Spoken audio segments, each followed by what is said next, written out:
How are we doing? Guys, we are in August. This year is just flying, but thank you for hanging out with us today. Today we are going to look at some things destination wedding related, which can be very stressful when you're trying to decide on what resort to choose from. And that's what we're going to get into today. If you don't know, we are Vacay Mode Travels. That is Sarah. I am Alden, and we are going to dig into it. Today we're going to talk about what 10 things you need to be looking at when you're picking your destination wedding resort venue. You guys, there are so many factors to consider when picking the perfect venue. Most of them can be summed into one of these 10 categories, which we help our destination wedding clients look through and pick the perfect spot for them when we're doing a matching. So the first thing you want to look at when you're looking for a destination wedding resort venue is their inclusive wedding packages. So wedding packages can have almost everything you need, from cakes to basic florals to venues. So you really want to make sure that the resort you're looking at has a good variety of packages and that their packages fit your needs. Depending on the party size of your wedding and depending on how extravagant you're looking to go with the festivities, these packages can really make a big difference. So that is the first thing you want to take into account when you're picking your resort venue. Yep, and you can find most of that information on their website. If it's not on their website, reach out to us. We'd be happy to contact them for you and see what the details of that are. The second thing is limit 1 or 2 wedding celebrations per day. You want to see what their policy is, the resort policy, how many there are per day. You want to ensure that you are, it's your special day, it's your big day. You only get one crack at it. You don't want to be somewhere where they're just churning weddings in and out. You really want to keep it to 1, 2 a day, separate times. You don't want to be sharing spaces with other bride and groups and things like that. So the fewer weddings that they have per day, the more focus and proper staff you have allocated to your wedding day.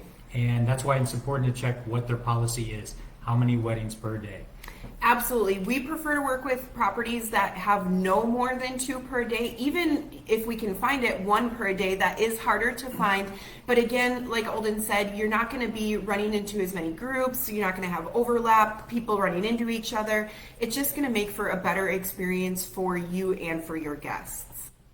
The third item you want to look at when you're picking your destination wedding resort venue is, do they have a dedicated on-site wedding team, and are they good communicators? It's a 2-part question there, because a lot of resorts do have dedicated wedding departments, but we want to make sure that their wedding team is not brand new, they know what they're doing, they can inform you well.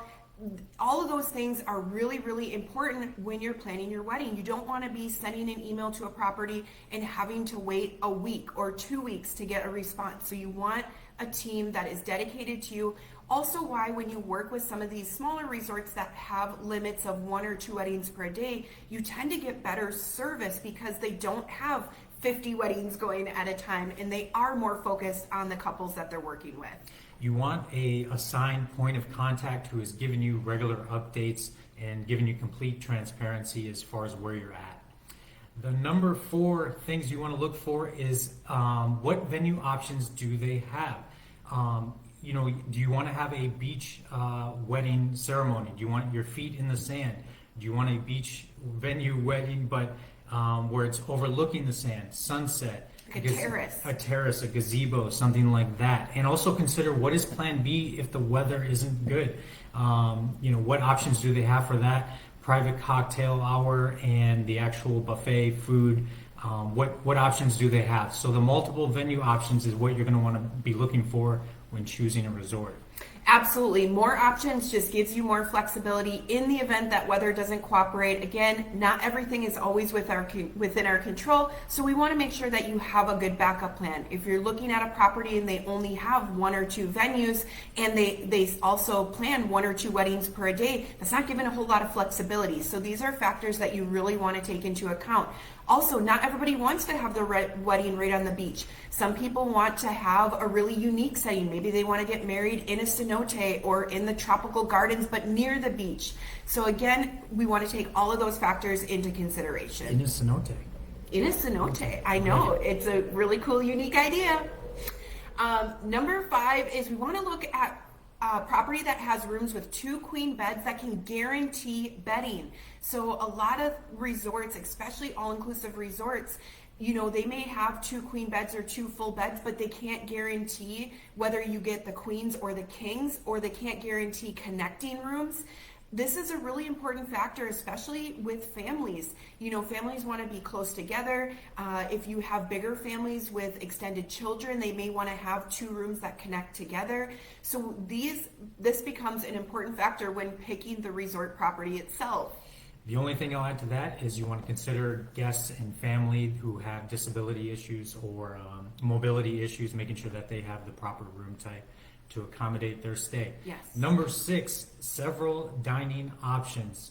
This is important. You're going to be there, give or take a week, and what food options do you have while staying at the resort? What food options and vendors are you allowed to have during your ceremony? Things like that. This is what you want to look into. Remember, you're going to be there. You're going to be eating. Is it all inclusive? If you want to go outside the resort, what food options are nearby? But really sticking to the resort. Do they have multiple restaurants to choose from? Cafes, things like that. Is it accessible 24 hours? Room service, things like that.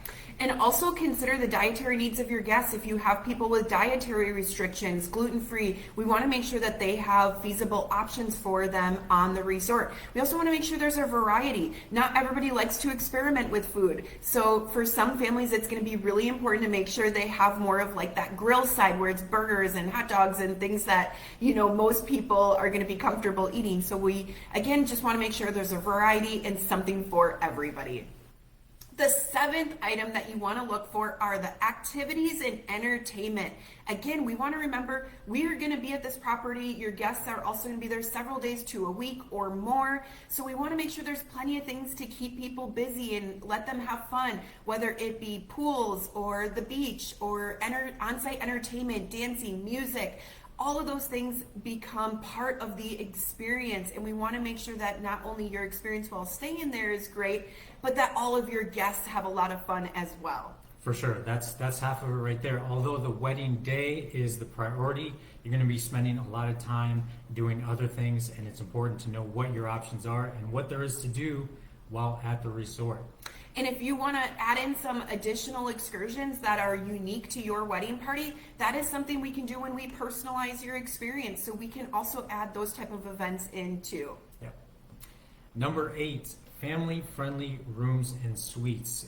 One of the first questions we're going to ask is, are you going to be considering adults only or family-friendly? Are your guests going to be bringing kids, things like that? Does your resort have family-friendly towers and rooms? And are there things for these kids to do? Do they have childcare services? Are there kids clubs to keep them busy? Things like that. Can you get conjoining rooms if you have a larger family? These are things you want to look into.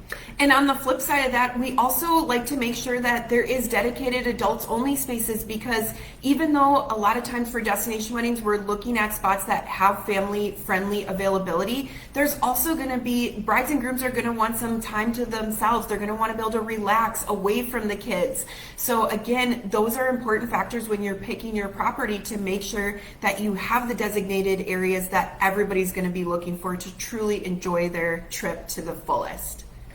The number 9 item is a resort that specializes in hosting wedding groups regularly. The last thing anybody wants is showing up to a property that doesn't have their crap together and stumbling around, and check-in is taking forever. You want to work with resorts and properties that they know groups, they handle groups, they do things like private check-ins for groups. A lot of properties do that. But you want to work with properties that really have the groups process dialed in, because it is going to make it so much easier for all of you. Yep. Again, just making sure that you're communicating with that point of contact, preparing, and that's where we come in, making sure that everyone can check in swiftly. When we tour a lot of properties, we keep an eye on how they manage large groups. Are people waiting in line when a van shows up? Are they waiting a long time? Are people there ready with their luggage? You want to process these people in and out as quick as you can, so they can go enjoy their time. Number 10, perks and amenities for hosting your wedding at the resort. Many resorts offer special perks and amenities for couples hosting their wedding on site, and some of these concessions can add up, especially if you have a larger group. And it could include complimentary room upgrades, spa treatments, private dinners, and discounts on activities. And sometimes even extra rooms at no additional cost that you can apply that credit towards the overall balance of your destination wedding group. So there are tons of different options. All of these things need to be considered when you are looking for the perfect destination wedding resort venue for you. One of the things Alden and I do is we like to spend some time getting to know our couples up front, get to understand how you like to travel, what your family is like. If you're planning your own destination wedding, these are things that you're going to want to take into account. Otherwise, always consider working with a certified destination wedding specialist like Alden and myself, so we can make sure that you get matched to the perfect spot for your special day. And all you need to do to get that process started is schedule a complimentary consultation with us, and we will walk you through all of these steps. If you guys have any questions, post them in the comments. We would love to hear. Safe travels.